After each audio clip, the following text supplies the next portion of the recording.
Shalom, selamat hari Minggu buat kita semua. Saya yakin dan percaya kita semua dalam perlindungan Tuhan yang luar biasa. Haleluya.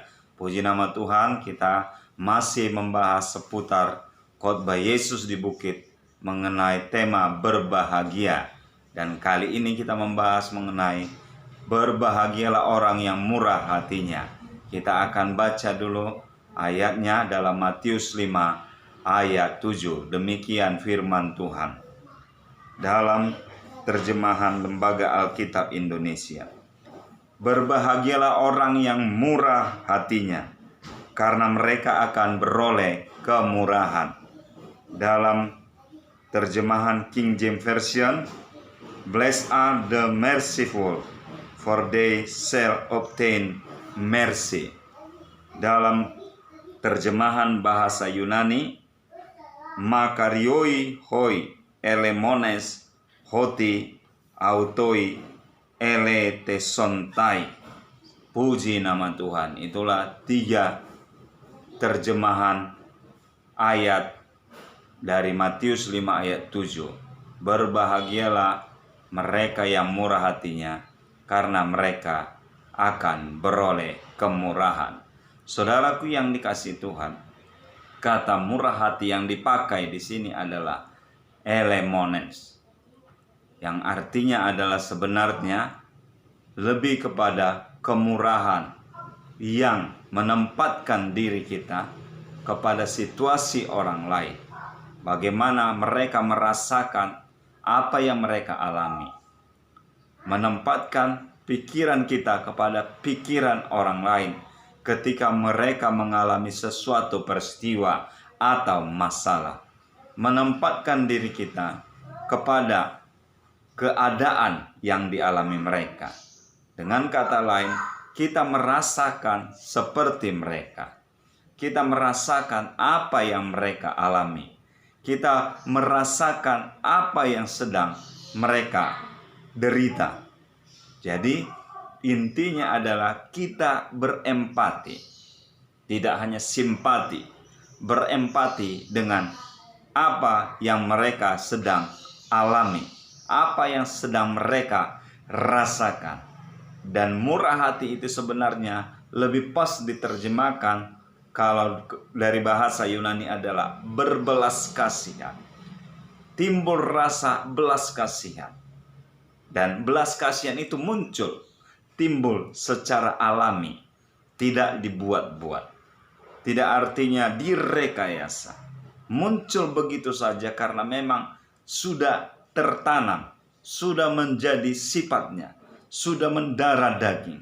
Artinya itu sudah menjadi suatu kebiasaan yang sudah dikerjakan, yang sudah dibangun terus menerus. Haleluya. Itulah maksud dari kata murah hati yang terdapat dalam Matius 5 ayat 7. Jadi itu adalah sifat Allah sendiri, sifat Yesus sendiri.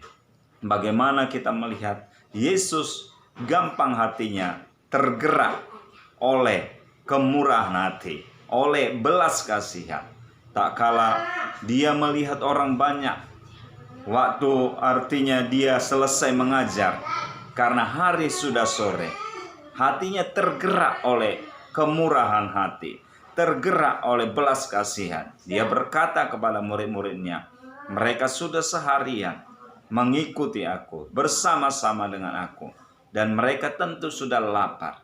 Berilah mereka makan. Hatinya langsung tergerak. Padahal sebenarnya orang banyak yang mengikuti dia waktu itu tidak meminta makanan kepada Yesus, tidak meminta apa-apa. Mereka hanya rindu bersama, bersekutu dengan Yesus. Tetapi Yesus sendiri yang berinisiatif. Karena sifat murah hatinya langsung secara alami, spontan saja mengalir. Dia melihat, dia langsung merasakan situasi mereka. Bahwa mereka, yaitu orang banyak itu, sudah bersama-sama dengan dia seharian. Dan wajarlah selain mereka mendapat makanan rohani yang disampaikan Yesus, Yesus juga memberi mereka makanan jasmani. Itulah peristiwa tentang kemurahan hati Yesus. bagaimana Yesus tergerak hatinya oleh belas kasihan. Dan itu yang dikenal dengan yaitu peristiwa 5 roti dan 2 ikan memberi makan 5.000 orang laki-laki, belum termasuk yaitu wanita dan anak-anak. Itulah bagaimana Yesus tergerak hatinya oleh belas kasihan.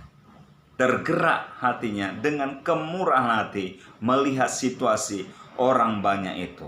Lalu di sisi lain, di waktu lain, di kejadian yang lain, bagaimana tak kala ada 2 orang buta berseru kepada Yesus, "Yesus anak Daud, kasihanilah kami." Lalu Yesus juga melihat situasi mereka. Mereka tidak bisa melihat, mereka buta. Tapi ada kerinduan mereka untuk melihat kembali. Dengan kata lain, mereka tidak ingin jadi pengemis lagi, tidak ingin meminta-minta, tidak ingin lagi meminta belas kasihan dari orang-orang lain, tidak mau lagi mendapat sedekah dari orang lain. Sehingga melihat situasi mereka, Yesus coba menempatkan diri mereka dalam situasi kedua orang buta ini. Lalu Yesus pun tergerak hatinya oleh belas kasihan, dan Yesus mencelikkan mata mereka sehingga mereka melihat lagi, bisa melihat seperti manusia pada umumnya. Dan inilah yang tadi dimaksud juga pengertian bahwa kemurahan hati itu memancar, mengalir tak kala melihat situasi orang lain. Jadi 2 contoh tadi menggambarkan kemurahan hati Yesus. Itu sebabnya itulah yang dimaksud dalam Matius 5 ayat 7 itu. Kemurahan hati meliputi antara lain adalah, pertama, suka memberi. Artinya bukan memberi karena memang dia berpunya, tapi memang sifatnya yang senang memberi. Tak kala melihat orang butuh, dia langsung tergerak memberi. Seberapapun yang dia beri, tetapi memang dia mau memberi. Seberapapun yang dia punya, dia mau memberi kepada yang membutuhkan. Inilah salah satu sifat dari murah hati. Yang kedua adalah sifat murah hati juga masih identik dengan memberi, yaitu tidak pelit. Dia artinya tidak hitung-hitungan. Kalau dia punya, dia memberi. Kalau dia tidak punya, mungkin dia tidak bisa memberi finansial, materi, tapi dia bisa memberi ilmunya. Membuat orang menjadi mengerti, memahami sesuatu hal yang tidak dimengerti orang itu. Dia memberi ilmunya, dia memberi juga tenaganya, karena itu mungkin yang dia bisa, mungkin itu yang bisa dia sumbangkan, sehingga orang lain juga mendapat pertolongan dari ilmu yang dibagikannya atau juga dari tenaga yang diberikannya. Jadi dia tidak pelit-pelit, tidak hitung-hitungan dengan apakah itu materi, apakah itu tenaga, apakah itu pengetahuan, apakah itu buah pikiran. Dia tidak pelit. Dan juga murah hati meliputi yang ketiga adalah penyayang. Jadi dia gampang hatinya tersentuh. Biasanya orang yang murah hati itu jiwanya melankolis. Dia cepat tersentuh hatinya. Melihat keadaan orang yang susah, dia tersentuh. Dan juga melihat orang yang senang, dia juga tersentuh, terharu. Jadi dia penyayang. Dia gampang, artinya memahami orang lain. Dia bisa artinya, walaupun dia tidak mengenal begitu dekat, tetapi sudah artinya dia merasa bahwa orang-orang itu layak untuk disayangi, layak untuk dikasihani, layak untuk dilindungi. Inilah sifat murah hati yang ketiga.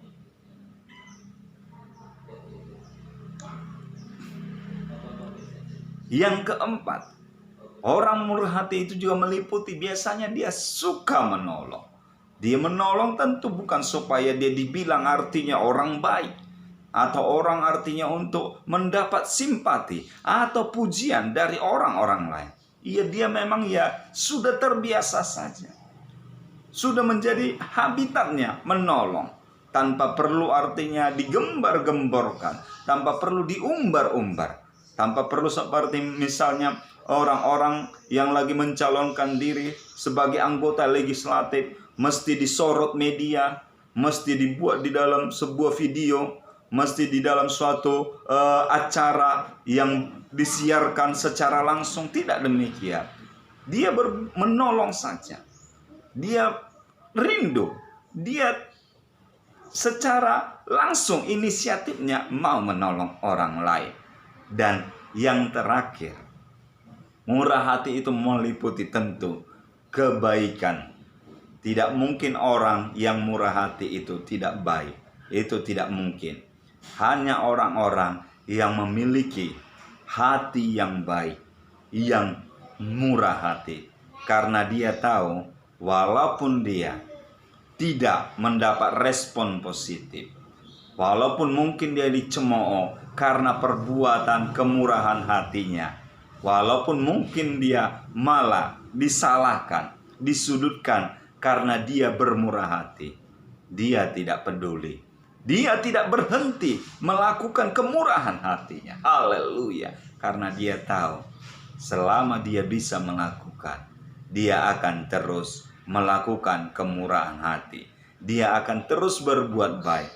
Karena dia punya prinsip bahwa di dalam kehidupan ini pasti akan ada orang-orang baik. Dan kalaupun tidak ada, minimal dialah yang memulai menjadi orang baik. Sehingga dia tidak peduli dengan cemoohan orang, ejekan orang, sindiran orang, nyinyiran orang, atau hal-hal yang negatif yang dibuat orang. Itu sebabnya ya wajarlah Yesus mengatakan berbahagialah orang yang murah hati. Kenapa? Karena dia tidak ada tekanan. Dia tidak ada suatu hal yang artinya membuat dia harus menjadi susah, membuat dia harus menderita. Dia plong saja melakukannya, mengalir saja, alami saja. Ya wajar berbahagia. Karena memang kunci kebahagiaan itu adalah tidak mau disusahkan dengan keadaan-keadaan artinya yang sebenarnya tidak perlu dipikirkan, yang tidak perlu dipermasalahkan, yang tidak perlu artinya dipanjang kali lebarkan sampai luas keliling segala macamnya. Ia mengalir saja. Ya wajar orang murah hati disebut Yesus berbahagia. Karena dia fokus saja dengan apa yang bisa dia perbuat. Dan seandainya dia belum bisa berbuat, dia tetap berbahagia. Karena bukan karena dia tidak mau berbuat, tapi dia belum mampu berbuat. Sehingga tidak ada suatu hal juga, aduh kenapa aku ya masih susah sehingga aku tidak bisa berbuat baik, nggak bisa murah hati kepada orang lain. Tidak ada pikiran yang demikian. Karena dia tahu kalau waktunya tiba, tak kala dia mampu, bisa, dia akan berbuat. Inilah sifat orang yang murah hati. Makanya dia berbahagia. Dan garansinya, rewardnya kita sama-sama tahu tadi. Maka orang yang murah hati memperoleh kemurahan juga. Haleluya saudaraku. Tapi perlu saya tegaskan, balasan kemurahan hati bukan dari orang yang mendapatkan kemurahan dari orang yang murah hati tersebut. Supaya jangan salah paham. Tak kala seorang yang murah hati, dia bukan mengharapkan balasan dari orang yang mendapat balasan itu. Kalau orang murah hati mengharapkan balasan dari orang yang mendapat kemurahan itu namanya biasa. Itu masih secara umum manusia demikian. Orang berbuat baik, kita berbuat baik. Orang menolong, kita menolong, itu biasa. Tapi orang yang murah hati, tarafnya lebih tinggi, kelasnya berbeda. Dia melakukan kemurahan hati karena dia percaya walaupun orang yang bersangkutan, yang mendapat kemurahan dari dirinya, tidak menghargai, tidak merespon, bahkan kadang-kadang malah mau menyudutkan, menjelekkan, memfitnah, dia tetap santuy, kata orang-orang sekarang. Enjoy saja. Karena apa? Karena Tuhanlah yang akan membalaskan perbuatan kemurahan hatinya. Dan kita tahu Allah kita, Tuhan Yesus, tidak pernah ingkar janji. Apa yang ditabur orang pasti akan dia tuai. Artinya kalau orang memang murah hati, maka dia akan memperoleh kemurahan. Berbagai cara, berbagai jalan Tuhan akan buat supaya orang yang murah hati tersebut mendapat balasan yang setimpal. Puji Tuhan, haleluya. Luar biasa saudaraku. Jadi jangan pernah merasa putus asa, merasa kecewa.